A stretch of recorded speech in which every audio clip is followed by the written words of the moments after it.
महादेव. दीक्षा किचनमध्ये तुमचं सर्वांचं स्वागत. कसे आहात तुम्ही? मस्त आहात ना?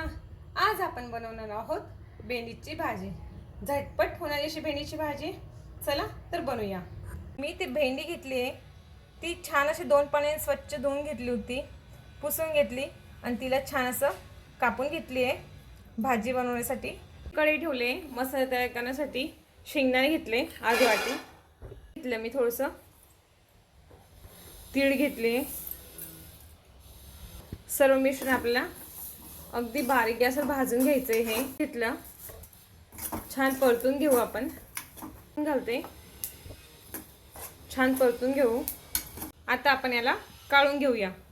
मिश्रण थंड होऊ द्यायचं आणि आपण हे वाटण करून घेऊया. मी थोडीशी चिंच घालते, कोथिंबीर घालते आणि मिक्सरमध्ये आपण हे बारीक वाटण करूया. जाडसर करायचं, जास्त बारीक नाही करायचं. मी इथे कढई ठेवलंय.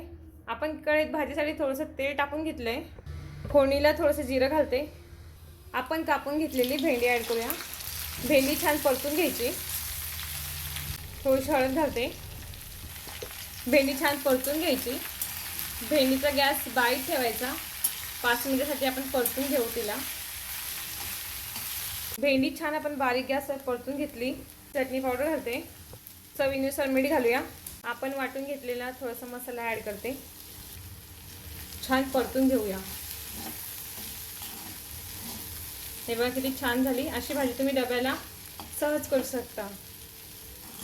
ज्याला भेंडी आवडत नसेल अशी भेंडी केली ना सगळ्यांना आवडेल. बघा किती छान आणि मोकळी झाली.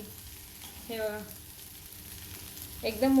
वरतून थोडीशी कोथिंबीर ॲड करते आणि गॅस बंद करते. आपली भेंडीची भाजी ही तयार झाली आहे. तुम्ही अशी भाजी करून बघा, खाऊन बघा. आवडली असेल तर व्हिडिओला लाईक करा, चॅनलला सबस्क्राईब करा. थँक्यू.